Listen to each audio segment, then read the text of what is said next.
भैया मेरे राखी के बंधन को निभाना, भैया मेरे अपनी बहन को ना सताना। लो भैया, मैंने आपको ये राखी बांध दी। अब आज के बाद आपको कभी भी किसी की बुरी नजर नहीं लगेगी और हमेशा आप अपनी बहन का साथ ऐसे ही निभाना। लो, मुंह मीठा करो। चलो, लाओ मेरा नेक दो। अरे सोच क्या रहे हो, मेरा नेक दो ना। बहन मुझे माफ कर दे, मेरे पास तुझे देने के लिए आज कुछ भी नहीं है। मैं एक बहुत ही बेकार भाई हूँ। अरे मेरी मेरी किस्मत तो देखो कितनी खराब है। भगवान ने मुझे इतनी अच्छी बहन दी, लेकिन मुझे इतना गरीब बना दिया। कोई बात नहीं भैया, परेशान क्यों हो रहे हो। भगवान ने मुझे इतना अच्छा भाई दिया, मेरे लिए इतना ही काफी है। अरे मैं तो मजाक कर रही थी, मुझे कुछ भी नहीं चाहिए। अरे बहन, ये तू नहीं एक बहन का प्यार बोल रहा है। तुझे पता है, दिन के 400 रुपये कमाता हूँ और तेरी भाभी, उनकी तबीयत बहुत ज़्यादा खराब रहती है। आजकल तो मेरी बच्चे की तबीयत भी बहुत ज़्यादा खराब रहने लगी है। पता नहीं भगवान भी मुझसे क्या चाहता है। भैया परेशान क्यों हो रहे हो, हाथ जोड़ने की जरूरत नहीं है आपको। और देखिए, कोई बात नहीं, अभी बुरा वक्त चल रहा है, लेकिन एक वक्त आएगा जब सब सही हो जाएगा। अब परेशान मत होइए, उस ऊपर वाले पे भरोसा रखिए, देखना सब कुछ ठीक हो जाएगा। ठीक है। सुनो, क्या चल रहा है यहाँ पे? वो साहब, आज राखी का दिन है ना, तो मैं अपने भाई को राखी बांधने आई थी गांव से। बस राखी बांध रही थी, मैं बस जा ही रही थी। अच्छा, तो तुम अपने भाई को राखी बांधने के लिए कहाँ आई हो? क्या इस कंस्ट्रक्शन साइट पे? तुम्हें पता है ना यहाँ कितने मजदूर काम कर रहे हैं? अरे कभी भी कोई भी हादसा हो सकता है, फिर भी तुम त्योहार मनाने यहाँ पे आए हो? शर्म आनी चाहिए तुम्हें। तुम दोनों से तो मैं अपने कैबिन में मिलता हूँ। मिलना मुझे वहाँ पे अभी, तो मैं तुम्हें बताऊंगा। भैया ये आपको डांटेंगे तो नहीं ना? कोई बात नहीं, एक बार चलना तो पड़ेगा। साहब, हम इतनी देर से इंतजार कर रहे हैं, आप हमें काम से तो नहीं निकालेंगे ना? तो देखिए, हमसे बहुत बड़ी भूल हो गई। तुम भी माफी मांगो सर। जी साहब, आप हमारे भाई को माफ कर दीजिए। वो हमारी हमारी वजह से इस राखी बंधवाई। वो तो हम कह रहे थे कि मुहूर्त निकल जाएगा, पहले राखी बांध उसके बाद काम करना। हमारी जिद की वजह से भाई मान गया, वरना वो काम ही कर रहा था। वो काम छोड़ के नहीं राखी बंधवाने वाला था। हमारा भरोसा कीजिए, बस हमारे भाई को काम से मत निकालिएगा साहब। अच्छा, तो तुम दोनों बहन भाई मेरी साइड पे फंक्शन मना रहे थे अपना। एक बात बताओ, तुम्हें पता है ना वहाँ कितने वर्कर काम करते हैं?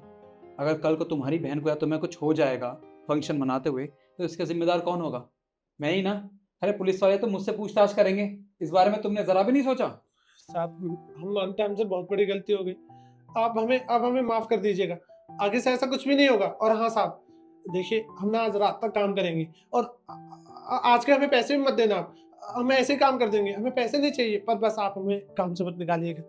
जी साहब, साहब वो तो हमारी मती मारी गई थी, जो हमने जिद की।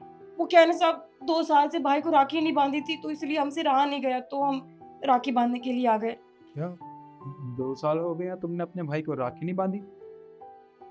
पर तुम अपनी बहन से राखी क्यों नहीं बंधवा रहे, वो भी पूरे 2 साल तक? अरे रक्षाबंधन तो साल में एक बार आता है। इस टाइम तो भाई अपनी बहन की रक्षा करने का वचन देता है उसे, और हर साल राखी भी बंधवाता है। फिर तुम ये सब क्यों नहीं करते?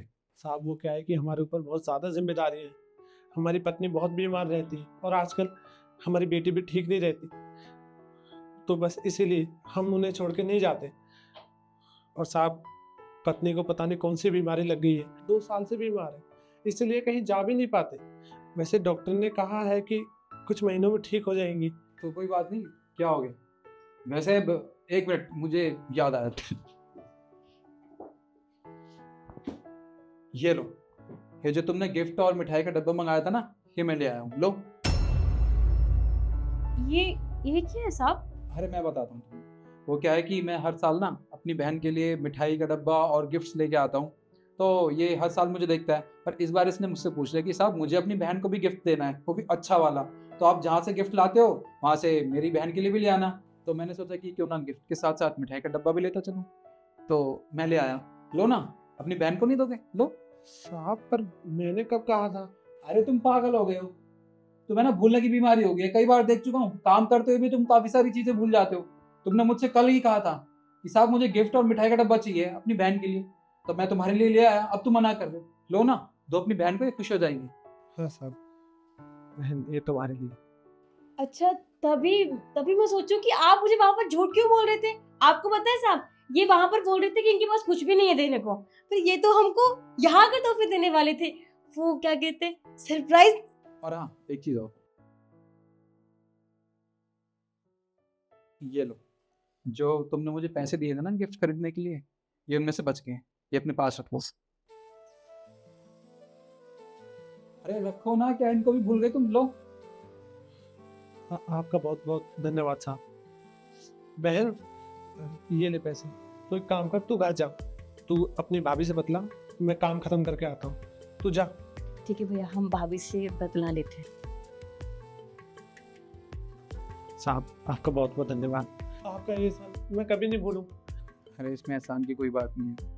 देखो, जैसे तुम्हारी बहन है ना, वैसे ही मेरी भी एक बहन है, पर वो यहाँ नहीं, ऑस्ट्रेलिया रहती है। और मैं उससे कहता हूँ हर साल राखी बांधने मेरे पास आ जाएगा, क्योंकि मैं तो ऑफिस के काम से बिजी रहता हूँ, पर वो आ नहीं पाती। पर हाँ, वो राखी ज़रूर बंधवा देती है।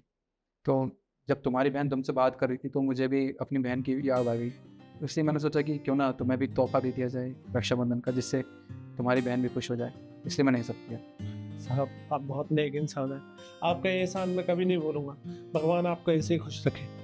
कोई बात नहीं, अब तुम जाओ अपनी बहन के साथ रक्षाबंधन का त्यौहार मनाओ। जी साहब, मैं चलता हूँ, और हाँ मैं कल आऊँगा। आपका बहुत बहुत धन्यवाद। ठीक है, आराम से त्यौहार मनाओ।